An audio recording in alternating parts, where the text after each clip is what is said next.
next comic, all the way from Baltimore, Maryland. She runs a lot of shows up there, and now she's here to be with us. Give it up for Elizabeth Norman!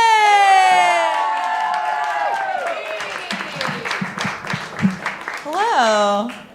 Hi, give it up for Natasha, everybody. Give it up for Bridget. Give it up for the Chattanooga Roller Girls. Very exciting. I was looking at the shirts and I noticed that they're written in chat type. Is that true? Yeah. Chattanooga's the only city that has its own typeface. I Googled it today. I was like, where are we going? We're going to Chattanooga. That's cool. I was excited about the typeface. I was like, this is gonna kill. Everyone knows about the typeface. I was like, I can't wait to do some local humor. Really just crush. It's cool. It's great. I'm doing good. You know what? It's fabulous. I am from Baltimore. Has anyone here ever been there? Yeah, a couple people. Other people, have you heard of it? Yeah. Cool. So here's the thing, is that a lot of places that I go, most of what people have heard about Baltimore is just based on The Wire. And so then people will ask me, Baltimore, is it like The Wire? And I'm like, thank you for asking me, a person who would definitely know. Thanks so much for asking me if it's like The Wire. The Wire, of course, is an HBO show, not a documentary set in Baltimore. It's about drugs, crime, crooked cops, and you're like, okay, that happens in Baltimore sometimes, to all of the time. Yeah, that's what's happening in Baltimore. But Baltimore is also like Step Up. Yeah. Or Step Up to the Streets, depending on your neighborhood. And Step Up and Step Up 2 are also set in Baltimore. Step Up is a dance film where a young white man introduces a young white woman to hip hop. And that happens somewhere in Baltimore every day. So it's actually really serious. It's kind of crazy. Yeah. I was walking in my hometown, Baltimore, recently, and I was like, wow, this has been a really good walk. No one has yelled at me yet. And then immediately someone yelled at me. Now when someone, and I say someone, it's usually a man. And I say usually because it's not always a man. One time it was a white lady with dreads. So I'm like, good to know I've got a type. Great, thank you.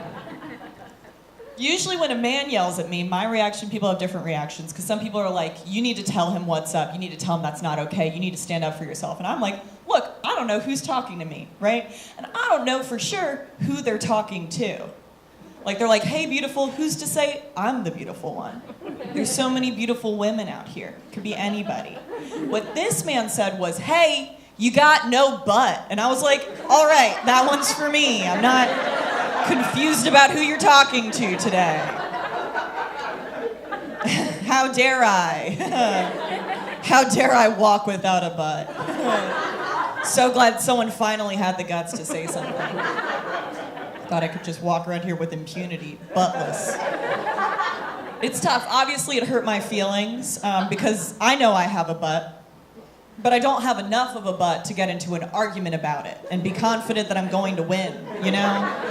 That's the level of butt I'm working with right now. I'm trying to make some changes, but it takes time. Thank you. Thank you. I'm working on it, and it's just like, I feel like if scientists were studying my butt, they'd be like, I'm sorry, it's within the standard deviation of butt. Technically, it doesn't exist. So the real problem is that in Baltimore, we have too many scientists going around yelling at women. It's tough. You guys got rats here? I haven't seen any yet, so I just wanted to check. Just like, do you have rats? That's cool. We've got rats in Baltimore. It's the kind of thing, too, where, like, sometimes I'll be, like, if I go to different cities for comedy, I'll be, like, a little bit nervous when I get there. But then I remember that, like, our rats are bigger than anyone else's rats. It's kind of like the city version of, like, my dad could beat up your dad. But our rats could eat your rats. So I'm safe, pretty much. The logic doesn't follow through at every level. But that's just, it's a feeling kind of thing, you know? It's cool. I like really spicy food. I'm really into like super hot, spicy food, to the point where some people will be like, how do you eat that? do you just not feel it? Like, what's going on? And I'm like, no, I was raised Catholic, so it hurts really bad. I just like that. That's just what I'm into. It's very painful, but I've been taught that this is what I deserve. So it's great. It's a fun thing. I was raised really Catholic. I was raised really religious, which meant that before I had sex for the first time, I had never watched porn. I was like 19 years old. I had never watched porn, and so the only time I'd ever seen a penis was in a biology textbook. And they are so different when they're not cut in half. I was like, what am I looking at here? Where is your Cowper's gland? Vas deferens. Yikes. It's been interesting. So, like I said, raised Catholic. So I had a breakup a little while ago, and that's the kind of thing that will make you rethink things, right? Where you're like, for example, I've realized that my biggest fear is being alone. Thank you. You're right. I'm so brave. So brave to even say that or go outside. I'm so brave. My biggest fear, being alone. My second biggest fear is getting possessed by demons. But that did used to be number one. So in some ways this is progress, because now I'm afraid of something that's real and currently happening, actually. So it's interesting. It's the kind of thing where you'll rethink things and you'll be like, yeah, getting possessed by demons would definitely suck, but at least then I wouldn't have to just listen to my thoughts all the time. It might be nice to get a little company around here, that's all I'm saying. Beelzebub, what do you want for dinner? I'm tired of deciding. But it's cool. There's also hidden benefits to getting possessed by demons. I don't think enough people are talking about them. For example, always wanted to speak another language fluently. It's like Rosetta Stone to the max. You can talk to anybody. Really.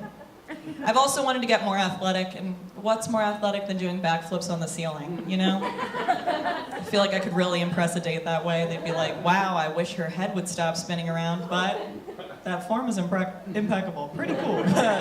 Pretty cool she can do that. Can you come down? No? Okay. Guess we're all right. It would be cool. I was on dating apps for a little bit. My bio on Tinder used to be, if you die in the game, you die in real life. Which is just a fun, flirty way of reminding people what the stakes are for women. I love having every date I go on just be like, are you the one who's gonna murder me? I don't want to waste my time. So, looking for something serious. It's cool. I don't think I'm depressed, but are there days where I don't take a shower, I just lift up my underwire and shake the crumbs out of my bra? Yes. Is that depression? No one answer that. Thank you. I'll figure that out later. I'm working on it. I'm working on it. I am having a tough time because I am also getting harassed at work, which is particularly difficult for me because I work at a school and I'm getting harassed by the children. I had a little girl come up to me and tell me that she wants me to come to her house and pee on her mom. I'm like, you are 3 years old and there's no way you can afford that. I know you have no money. We can't make that happen. It's been interesting. I've had one child start telling me that we're going to move into a house together. So I'm like, okay. On the one hand, I don't know what he thinks the relationship is going to be. Like, I don't know if he thinks we're getting married or if I'm just going to be his teacher who lives at his house now. The mind of a child. What wonder it holds. On the other hand, he is trying to provide for me more than any man I've ever dated, so I'm listening. I'm like, what's your pitch?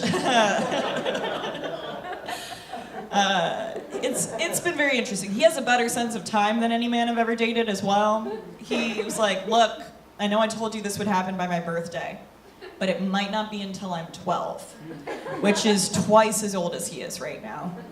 So he actually has a 6-year plan. Tough to find, am I right? Ladies, knows where he's going to be in 6 years. Apparently living in a house with his teachers. I'm an art teacher, so he'll do this thing where every time I make a drawing or a painting to show the kids what we're making that day, he'll be like, wow, that's really good. We're going to hang it up in the house. And I'm like, stop it. Leave me alone. No, for real. I'm at work. I am at work. You have to stop or I'm going to talk to the principal. He's told me it's going to be a fancy house, but he's also told me it's going to be a series of tunnels underneath the school. So, guess we'll just have to wait and see. I've been Elizabeth Norman. Thank you. Good